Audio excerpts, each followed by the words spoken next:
Shalom jemaat Tuhan, selamat datang di ibadat hari ini bahwa kita akan masih melanjutkan seri kita Born Ready. Minggu ini tema khotbah kita diberi judul Kita Dipilih. Saya akan memulai dengan sebuah cerita. Diceritakan ada seorang anak yang bernama Davion. Davion adalah seorang anak yang besar atau bertumbuh di sebuah panti asuhan. Di usianya yang ke-15 dia ingin untuk mendapat sebuah keluarga. Lalu singkat cerita dia menemukan tentang bagaimana orang tuanya, siapa ibunya, seorang perempuan yang sudah bolak-balik berulang kali masuk ke penjara karena kasus narkoba, dan kemudian dia juga menemukan bahwa ibunya telah meninggal.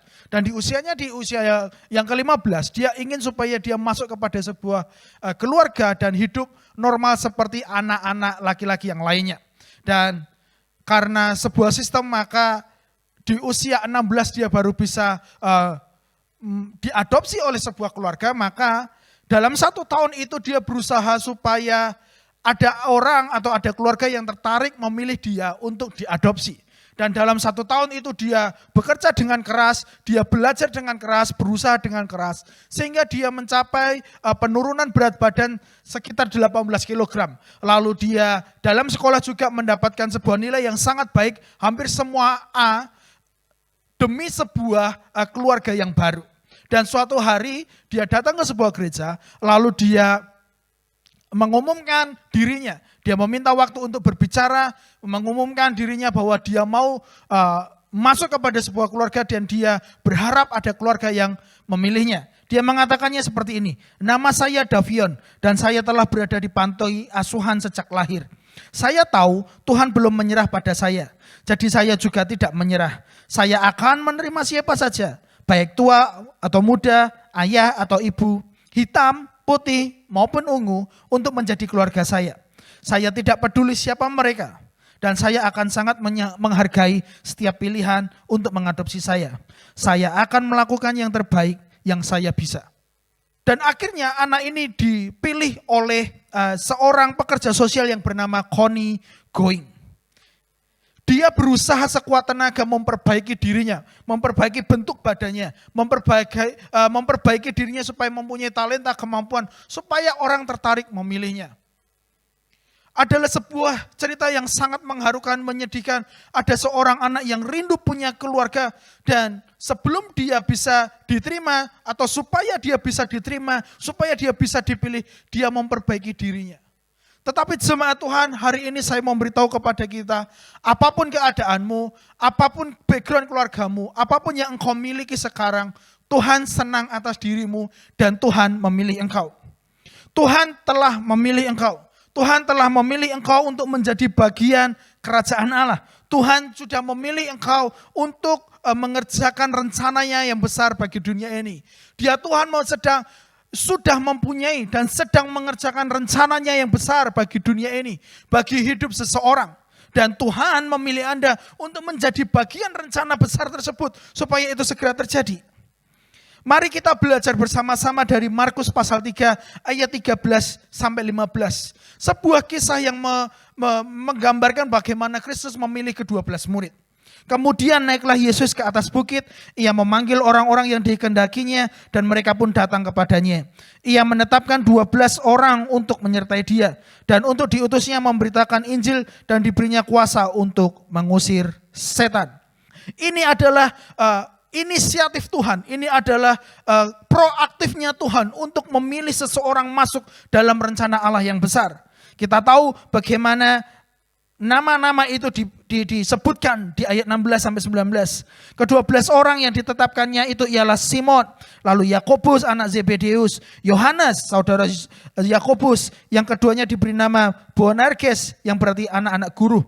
Selanjutnya Andreas, Filipus, Bartolomeus, Matius, Thomas, Yakobus anak Alfeus, Tadeus, Simon orang Zelot, dan Yudas Iskariot yang mengkhianati dia. Yang menarik dari apa yang kita baca tadi bahwa Markus tidak menjelaskan alasan mengapa sih Yesus memilih ke-12 orang ini. Ke-12 orang yang mereka mempunyai sebuah kesamaan, yaitu mereka orang biasa. Ke-12 orang yang mungkin tidak punya sebuah talenta yang menonjol atau tidak punya kemampuan keahlian tertentu. Kita tahu bahwa mereka semua bukan dari sebuah lembaga keagamaan. Mereka bukan orang yang pernah mengikuti sebuah pelajaran atau keagamaan Yahudi. Mereka tidak memiliki bakat yang begitu baik, mereka tidak berpendidikan tinggi. Dan bahkan di sisi lain, mereka adalah orang-orang yang mempunyai kekurangan dan kelemahan. Dan mereka sama sekali tidak luar biasa. Sebagaimana kita tahu di ayat 19 tadi bahwa seorang Yudas Iskariot yang mengkhianati dia pun, dia tahu bahwa Yudas Iskariot ini akan mengkhianati dia. Tuhan tetap memilih mereka. Yesus memilih orang yang biasa. Inilah cara Tuhan memilih seseorang. Inilah cara Tuhan seringkali memilih kita semuanya untuk masuk dalam bagian kerajaan Allah. Mereka adalah, atau orang-orang yang dipilih Tuhan seringkali adalah orang-orang yang biasa. Dan sama sekali mereka bukan orang yang luar biasa. Mereka orang biasa tetapi memiliki atau dengan masalah yang luar biasa. Bahkan di kitab Markus kalau kita membacanya secara utuh, kita tidak akan menemukan cerita kelanjutan dari 7 orang dari ke-12. Dari 7 dari 12 orang itu kita tidak tahu apa yang mereka kerjakan dan sebagainya. Karena mereka sesungguhnya adalah orang-orang yang biasa-biasa saja. Saya sepanjang pelayanan, sepanjang saya menjadi anak Tuhan, bertumbuh dewasa, saya seringkali menemukan bahwa Tuhan seringkali memilih orang-orang yang biasa. Tuhan lebih tertarik kepada orang-orang biasa ketimbang orang-orang yang luar biasa. Dan mungkin itu juga alasan bagaimana Kristus memilih kita semua sekarang. Itu memang cara Tuhan memilih seseorang dalam kerajaan Allah. Tuhan hanya memilih orang-orang biasa. 1 Korintus 1 ayat 26 sampai 29 mengatakan seperti ini. Ingat saja saudara-saudara, bagaimana keadaan kamu ketika kamu dipanggil. Menurut ukuran manusia, tidak banyak orang yang bijak. Menurut ukuran manusia, tidak banyak orang yang berpengaruh. Tidak banyak orang yang terpandang. Tetapi apa yang bodoh bagi dunia, dipilih Allah untuk memalukan orang-orang berhikmat. Dan apa yang lemah bagi dunia, dipilih Allah untuk memalukan apa yang kuat. Dan apa yang tidak terpandang dan yang hina bagi dunia, dipilih Allah. Bahkan apa yang tidak berarti, dipilih Allah untuk meniadakan apa yang berarti. Supaya jangan ada seorang manusia pun yang memegahkan dirinya di hadapan Allah. Benar-benar sebuah kontradiksi dengan apa yang manusia pernah pikirkan. Mungkin kalau kita mau memilih asisten, atau kita mau memilih seseorang yang mau bekerja dengan kita, atau sebuah tim, atau kerja kelompok, kita pengen yang terbaik, kita pengen yang paling berhikmat, kita pengen mereka yang paling bisa, mereka punya kemampuan yang lebih daripada kita. Tetapi di sini Tuhan memberitahukan kepada kita bahwa Dia memilih bukan justru orang yang menonjol, tetapi orang yang biasa saja. Bukan orang yang berhikmat, bahkan Alkitab tadi menggambarkan orang yang bodoh. Bahkan orang yang tidak terhormat, yang tidak terpandang, dan yang hina bagi dunia. Itulah cara Tuhan memilih orang-orang untuk masuk dalam bagian kerajaan Allah. Berbicara tentang memilih dengan bijak dan hati-hati. Saya pikir dengan apa yang sudah kita baca tadi, Tuhan tidak melakukannya. Tuhan lebih memilih seseorang bukan dengan sebuah kebijaksanaan dan kehati-hatiannya. Tetapi Tuhan memilih seseorang dengan doanya. Karena kita tahu di cerita awalnya bahwa dia pergi dulu berdoa, lalu memilih ke-12 murid. Tuhan berdoa dulu. Tuhan berdoa menyerahkan apa yang ingin dia lakukan kepada Tuhan. Dan Bapa di surga memberikan hikmat kepadanya untuk menentukan dan memilih. Jemaat Tuhan saat ini, jika engkau berpikir bahwa Tuhan tidak akan pernah memilihmu, atau engkau berpikir seharusnya tidak memilih saya, tidak memilih Anda, kita perlu ubah cara pikir ini. Karena Tuhan suka memilih dan menggunakan orang-orang yang paling tidak pernah diduga.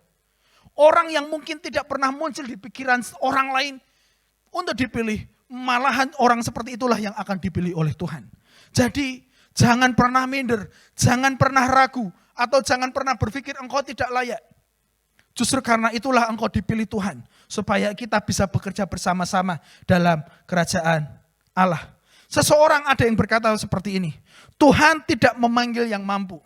Melainkan Tuhan memampukan orang-orang yang Dia panggil. Dia tidak cari orang yang paling mampu, tetapi Dia memampukan orang-orang yang Dia panggil. Dalam panggilannya, Dia akan memampukan kita, meskipun kita berpikir bahwa kita orang-orang yang tidak mampu. Hari ini mari kita perlu sepakat bersama-sama bahwa kita dipilih karena kasih karunia Tuhan. Kita dipilih bukan karena hebat kita. Kita dipilih bukan karena kemampuan yang kita miliki. Tetapi kita dipilih karena kasih karunia-Nya. Dan untuk menunjukkan seberapa hebat dan kuasa yang Dia miliki. Kuasa Tuhan itu perlu ditunjukkan daripada kelemahan kita. Ada dua hal yang ingin saya sampaikan kepada kita pada saat ini. Mengapa Tuhan memilih kita? Apa sih tujuan Allah memilih kita? Mari kita perhatikan di ayat yang ke-14. Mengapa Tuhan memilih ke-12 murid? Ayat 14 menyatakan seperti ini. Ia menetapkan 12 orang yang juga disebut para murid Yesus untuk. Sebelum saya melanjutkan kalimat ini, apa yang ada di pikiran Anda? Mungkin orang berpikir bahwa ketika kita dipilih oleh Tuhan, kita mengerjakan banyak hal yang serius. Kita harus terutama mengerjakan berkhotbah, menyembuhkan orang sakit, mengusir setan-setan, dan sebagainya.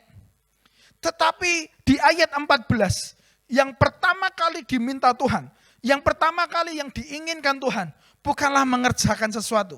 Melainkan, Ia menetapkan 12 orang untuk menyertai Dia. Tujuan pertama Tuhan mau memanggil kita adalah dipilih untuk menyertai Yesus. Dipilih untuk berhubungan dengan Yesus. Dipilih untuk menghabiskan waktu dengan Dia. Dipilih untuk membagi hidup, berbagi hidup dengan Tuhan. Kalau saya mau gambarkan mudah, sebagaimana seperti saya memilih istri saya menikah dengan dia. Dan ketika setelah semua acara pernikahan itu selesai, saya membawa dia, saya memilih dia dan mengambilnya dari rumahnya, membawa ke satu rumah sehingga kami bisa hidup bersama-sama dan tinggal. Seperti itulah gambaran Tuhan memilih kita. Dia memilih kita supaya kita bisa hidup bersama Dia, supaya kita bisa tinggal dengan Dia, supaya kita bisa memiliki hubungan yang intim dengan Dia, supaya kita bisa memiliki hubungan yang akrab dengan Tuhan. Kita tahu isi hatinya, kita tahu bebannya, kita tahu apa yang menjadi visinya, kita tahu apa yang menjadi misinya di dunia ini, dan sebagainya. Kita perlu menghabiskan waktu lebih banyak dengan Tuhan. Morial ketika lahir, ketika semua urusan di rumah sakit selesai, saya membawanya pulang ke rumah supaya ada sebuah hubungan yang terjalin antara bapak dengan anak maupun dengan ibu dengan anak, orang tua kepada anak. Hubungan itu harus terjalin. Karena itulah yang mau Yesus lakukan buat hidup kita. Supaya kita memiliki hubungan yang rusak itu karena dosa dipulihkan kembali dengan kedatangan Yesus. Jemaat Tuhan yang saya kasihi, saya tahu, saya percaya ada banyak hal yang harus kita lakukan atau kita kerjakan dalam gereja, dalam pelayanan. Tetapi dari itu semua yang terutama adalah hubungan kita dengan Tuhan. Tetapi semuanya melimpah dari hubungan Anda dengan Yesus. Sebelum kita mengerjakan sesuatu, hati kita harus melimpah dengan kasih Kristus. Hati kita harus melimpah dengan hubungan dengan Kristus. Hati kita harus penuh dengan kasih-Nya Kristus. Kita mesti menghabiskan waktu bersama dengan Tuhan. Kita harus mengalirkan pelayanan kita dengan kasih-Nya Tuhan. Jika kita mengerjakan hanya dengan kekuatan sendiri, maka akan ada batasnya. Tetapi ketika engkau memiliki waktu lebih banyak kepada Tuhan, maka engkau akan dimampukan oleh Tuhan dengan kuasa-Nya. Yesus datang untuk menawarkan kita sebuah hubungan baru, bukan agama baru. Dia datang untuk memberikan hubungan. Dia datang untuk memulihkan hubungan, bukan agama. Mari kita lihat bagian yang lain. Yohanes pasal 1 ayat 35-39 dikatakan seperti ini. Ada sebuah kisah. Pada keesokan harinya Yohanes berdiri di situ pula dengan 2 orang muridnya. Dan ketika ia melihat Yesus lewat, ia berkata, "Lihat anak domba Allah." Kedua murid itu mendengar apa yang dikatakannya itu, lalu pergi mengikut Yesus. Tetapi Yesus menoleh ke belakang, ia melihat bahwa mereka mengikut dia. Lalu berkata kepada mereka, "Apa yang kamu cari?" Kata mereka kepadanya, "Rabi, di manakah engkau tinggal?" Yesus tanya, apa yang kamu cari? Kepada mereka yang mengikuti Yesus. Apa sih yang kamu cari? Dan kata cari itu adalah kata yang sama ketika kita melihatnya di Matius pasal 6 ayat 33. Artinya, apa sih yang kamu butuhkan? Kenapa sih kamu mengikut aku? Apa sih yang kamu rindukan? Apa sih yang kamu butuhkan? Dan orang-orang itu berkata bahwa, Tuhan, di manakah engkau tinggal? Aku mau bersekutu dengan engkau. Dan ayat 39 berkata bahwa, ia berkata kepada mereka, marilah dan kamu akan melihatnya. Mereka pun datang dan melihat di mana ia tinggal. Dan hari itu mereka tinggal bersama-sama dengan dia. Waktu itu kira-kira pukul 4. Perikop yang saya baca ini mau memberitahu bahwa mari kita memiliki sebuah keinginan, mari kita memiliki sebuah kerinduan yang sama untuk tinggal bersekutu bersama-sama dengan Tuhan. Mencari tahu di mana Tuhan, mencari tahu di mana Dia tinggal. Seperti apa yang dikatakan di perikop tadi ayat 35 sampai 39. Kita mesti benar-benar tahu di mana Dia tinggal. Pertanyaannya sekarang, tahukah di mana Kristus tinggal? Tahukah engkau di mana engkau bisa menemukan Tuhan? Apakah engkau tahu di mana engkau bisa menikmati hubungan dengan Tuhan? Saya teringat dengan cerita anak yang hilang. Setelah anak yang bungsu itu menghabiskan semuanya, lalu dia pergi berfoya-foya, dia teringat satu hal, bahwa saya mesti pulang ke rumah. Dia teringat rumahnya.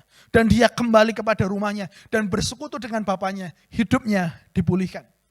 Hari ini jika engkau sudah lama jauh dari Tuhan, engkau tahu engkau pernah dipilih oleh Tuhan, engkau tahu engkau pernah memiliki hubungan dengan Tuhan. Sekarang waktunya engkau pulang kepada Tuhan, engkau balik kepada Bapa. Tahukah di mana engkau bisa menemukan Tuhan? Mazmur 27 ayat 4 dikatakan, hanya satu yang kuminta kepada Tuhan. Hanya inilah yang kuingini, diam di rumah Tuhan seumur hidupku, untuk merasakan kebaikan Tuhan dan mohon bimbingannya.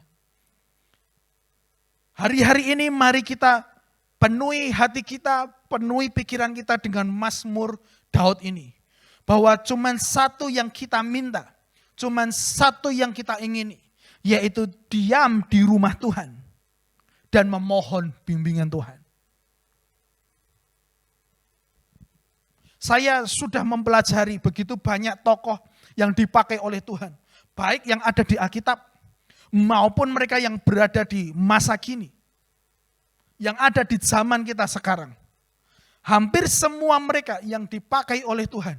Mereka memiliki waktu khusus untuk duduk diam di hadirat Tuhan.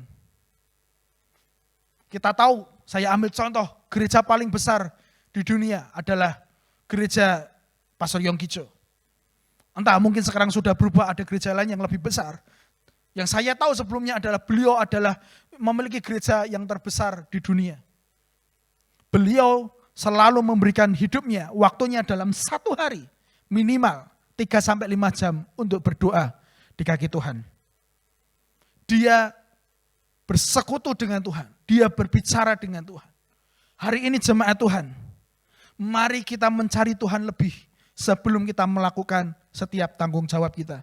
Mari kita berdoa lebih. Mari kita berdoa di kaki Tuhan. Mari kita bersekutu dengan Tuhan. Tinggal di kaki Tuhan. Sebelum kita melakukan banyak hal untuk Tuhan. Pertanyaannya, setelah Yesus memilih Anda, sudahkah Anda tinggal dengan Dia? Setelah Yesus memilih Anda, seberapa lama Anda sudah menghabiskan waktu dengan Dia? Ini adalah poin pertama yang perlu kita lakukan bersama-sama. Kita dipilih oleh Tuhan dan kita akan menghabiskan waktu dengan Dia.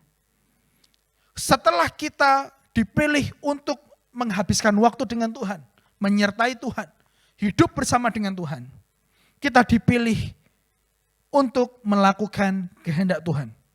Ayat 14 dikatakan seperti ini. Dan, lanjutan dari ayat yang tadi, dan untuk diutusnya memberitakan Injil dan diberinya kuasa untuk mengusir setan. Ini adalah kehendak Tuhan, di mana kita mesti melakukan kehendak Tuhan. Hubungan sudah menjadi bagian pertama yang Tuhan beritahu. Setelah itu kita mesti melakukan kehendak Allah. Hubungan lebih penting daripada sebuah pekerjaan. Dan setelah kita memiliki hubungan, maka kita perlu bekerja untuk melakukan kehendak Tuhan. Jemaat Tuhan, mujizat terbesar dalam hidup ini bukanlah ketika sesuatu terjadi. Bukanlah sebuah benda diubahkan atau sebuah benda diberikan kepada kita. Melainkan mujizat terbesar adalah ketika seseorang mengerjakan kehendak Tuhan. Ketika seseorang mengerjakan rencana Tuhan. Ketika rencana Tuhan tergenapi dalam hidupnya, itu adalah mujizat terbesar. Itulah alasan Tuhan Yesus memilih ke-12 rasul. Supaya mereka melakukan mujizat terbesar. Di mana mereka, para rasul itu melakukan semua kehendak Tuhan. Melakukan semua perintah Tuhan dengan sebuah ketaatan. Ketaatan melakukan sebuah kehendak Tuhan adalah sebuah mujizat terbesar.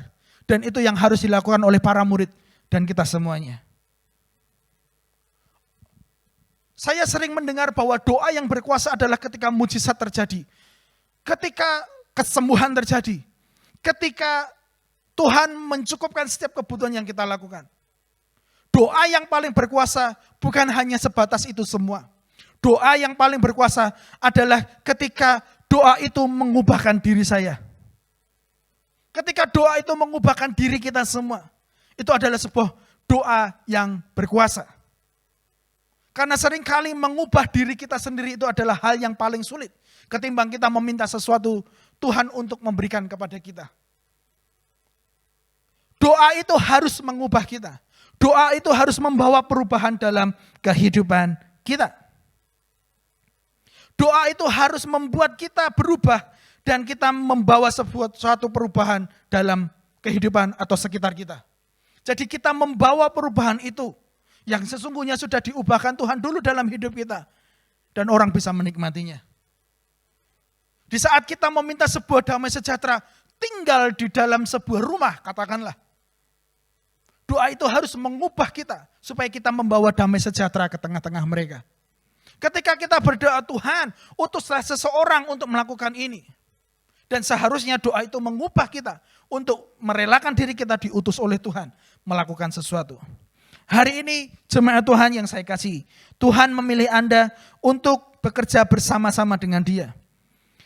Dan memberi Anda sebuah tugas untuk mengerjakan kehendaknya. Bagian dari kehendaknya adalah memproklamirkan kabar baik atau Injil itu. Kita diberikan tugas atau diberikan kehendak, yaitu juga untuk memiliki otoritas atas setan-setan, untuk melakukan mujizat dan tanda-tanda heran. Bagian dari kehendaknya juga adalah melakukan apa yang Anda lakukan untuk membuat tempat di sekitar Anda lebih baik. Kita tahu semua bahwa sekarang orang sedang kehilangan damai sejahtera, kehilangan pengharapan. Dan ketika kita berubah, ketika kita diubahkan oleh doa itu, kita membuat sekitar kita itu menjadi lebih baik, membawa pengharapan. Seperti apa yang sudah kita pelajari minggu yang lalu. Bagian dari kehendaknya juga adalah Anda menjadi jawaban doa bagi orang yang ada di sekitar Anda. Mari kita berdoa supaya doa itu mengubah kita dan kita menjadi jawaban bagian dari doa tersebut.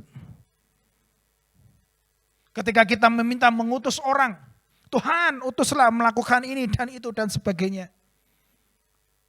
Mari kita seperti Nabi Yesaya mengatakan bahwa ini aku Tuhan, utuslah aku. Yesaya 6 ayat 8 mengatakan, lalu aku mendengar suara Tuhan berkata, siapakah yang akan kuutus dan siapakah yang mau pergi untuk aku? Maka sahut Yesaya, sahutku, ini aku, utuslah aku. Itulah yang harus kita lakukan pada saat ini. Ketika Tuhan memilih kita, kita merelakan diri kita untuk mengerjakan kehendak Tuhan. Jemaat Tuhan, yang paling sulit bukanlah mengerti kehendak Tuhan. Yang paling sulit bukanlah menerima pewahyuan apa yang menjadi kehendak Tuhan. Seringkali yang paling sulit adalah merelakan diri kita untuk mengerjakan kehendak Tuhan. Jadi mari kita bersekutu dengan Tuhan. Dan hati kita relakan untuk taat kepada kehendak Tuhan. Ketika engkau benar-benar bersekutu dengan Tuhan, maka seharusnya kita tidak akan menjadi berat menyerahkan diri kita, menekan ego kita, menekan kehendak kita untuk taat dan mau melakukan kehendak Tuhan. Pertanyaan renungan untuk kita semua. Masihkah Anda mengerjakan kehendak Tuhan? Atau jangan-jangan Anda mengerjakan kehendak Anda sendiri? Pertanyaannya juga, maukah Anda diubah Tuhan untuk mengerjakan kehendak Tuhan? Inilah inti dari khotbah pada hari ini. Inilah inti dari pesan firman Tuhan ini. Di mana Tuhan memilih kita orang biasa untuk bersekutu dengan Dia dan untuk mengerjakan kehendak-Nya. Tuhan memilih orang biasa untuk melakukan pekerjaan yang luar biasa. Tuhan memilih orang yang alami, natural untuk mengerjakan yang supranatural. Jika hari ini engkau berkata bahwa Tuhan, aku tidak layak. Bukankah begitu banyak contoh di Alkitab juga bisa kita ambil contohnya di mana Tuhan tetap memilih mereka. Ayub berkata, aku benci kepada diriku sendiri. Tuhan tetap memakai Ayub. Musa berkata, pilihlah Harun Tuhan, sebab aku tidak pandai berbicara. Pada akhirnya Tuhan tetap memilih Musa. Yesaya juga berkata pada awalnya, aku adalah orang yang najis bibir. Tuhan tetap memilih Yesaya. Daud berkata, dosaku selalu ada di hadapanku ya Tuhan. Tuhan tetap memakai Daud. Petrus, dia berkata, pergi dariku karena aku orang jahat. Petrus tetap dipakai oleh Tuhan. Terakhir, Paulus. Kejahatan yang tidak akan aku lakukan itu, aku lakukan. Tetapi Tuhan tetap memilih Paulus. Hari ini, jika engkau berpikir, jika Anda berpikir bahwa Anda orang yang tidak layak, justru Andalah yang akan dipilih oleh Tuhan. Saya berdoa bahwa hari ini kita semua akan memberikan hati kita kepada Tuhan untuk dipakai oleh Tuhan apapun yang menjadi keadaanmu. Relakan kehendakmu, relakan keinginanmu, relakan segala sesuatu yang menjadi keinginanmu demi sebuah kehendak Tuhan. Karena Tuhan sudah memilih engkau sebagaimana adanya dirimu. Tuhan mau menikmati hubungan dengan engkau. Tuhan mau mencurahkan isi hatinya denganmu. Dan Tuhan juga mau engkau bekerja demi kehendak Tuhan yang ada padamu.